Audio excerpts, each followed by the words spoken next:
Le docteur George Carlo est un revenant. Ce scientifique américain, voici 6 ans, avait essayé de révéler au public les résultats de ses études sur les dangers du portable. Il venait de mener une vaste enquête pour l'industrie de la téléphonie mobile, qui avait accepté de mettre 28 millions de dollars sur son laboratoire et son équipe pour prouver l'innocuité des portables. Mais il en était arrivé à des résultats inverses, devenant ainsi l'ennemi juré de ses commanditaires, et il avait disparu de la scène. Aujourd'hui, il prépare minutieusement son retour. En tant qu'expert, il est désormais associé à de gros cabinets d'avocats qui attaquent l'industrie du portable aux États-Unis. En jeu, des milliards de dollars. George Carlo est un revenant qui fait faire des cauchemars à une des plus puissantes industries du monde. Almost every study that has been done. Pratiquement toutes les études qui ont été faites démontrent qu'il y a un danger. Et d'un autre côté, il n'y a pas une seule étude réalisée sur des utilisateurs de téléphones mobiles qui aboutissent à des conclusions de sécurité. D'un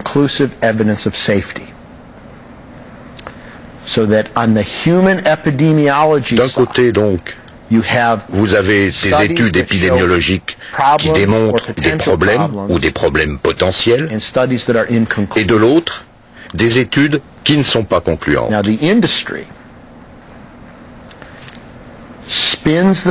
Seulement, l'industrie manipule la science et elle livre au public les études qui lui donnent l'impression d'une totale sécurité. C'est de la fraude scientifique. De 1999 à 2005, le docteur Carlo a disparu des studios, traversé du désert. Mais aujourd'hui, ces temps difficiles sont presque oubliés.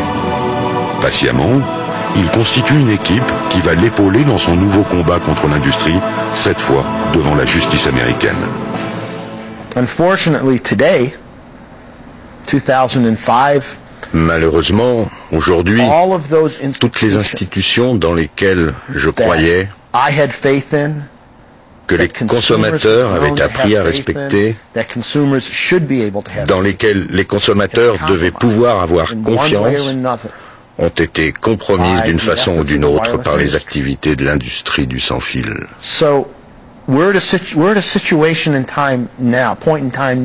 Du coup, nous sommes dans une situation aujourd'hui où le recours à la justice est la seule façon de mettre en route des changements qui devront protéger les consommateurs.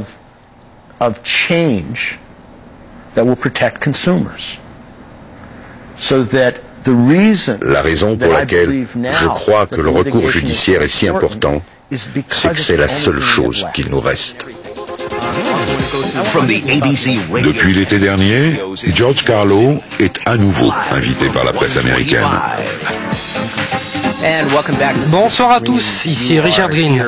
Je suis avec un des plus grands experts mondiaux sur les portables, auteur de Téléphone portable, les hasards invisibles de l'âge du sans-fil. Le docteur Carlo, diplômé de médecine, est également juriste. Il a dirigé de 93 à 99 un projet de recherche commandité par toutes les compagnies de téléphonie mobile, qui avait pour but d'établir une fois pour toutes que la technologie des portables est sûre, et qui donc, 6 ans après, sort du bois et dit « Hey, c'est pas du tout sans danger ». Nous l'avons avec nous en studio pour qu'il nous raconte tout ça, parce que chacun d'entre vous, j'en suis sûr, a un portable, et que la mauvaise nouvelle, c'est que vos enfants en ont probablement aussi. Docteur Carlo, à nouveau bienvenue. Merci. Docteur Carlo, dites-nous ce qui ne va pas avec les téléphones portables.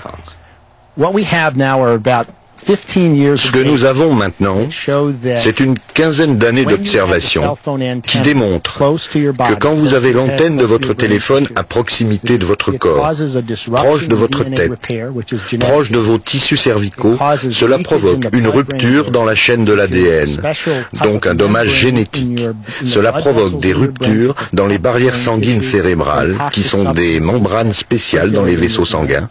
Et nous avons enfin maintenant 14 études épidémiologiques d'utilisateurs de téléphones portables et la majorité d'entre elles démontrent un risque plus élevé de développement de tumeurs bénignes et malignes chez les utilisateurs de portables.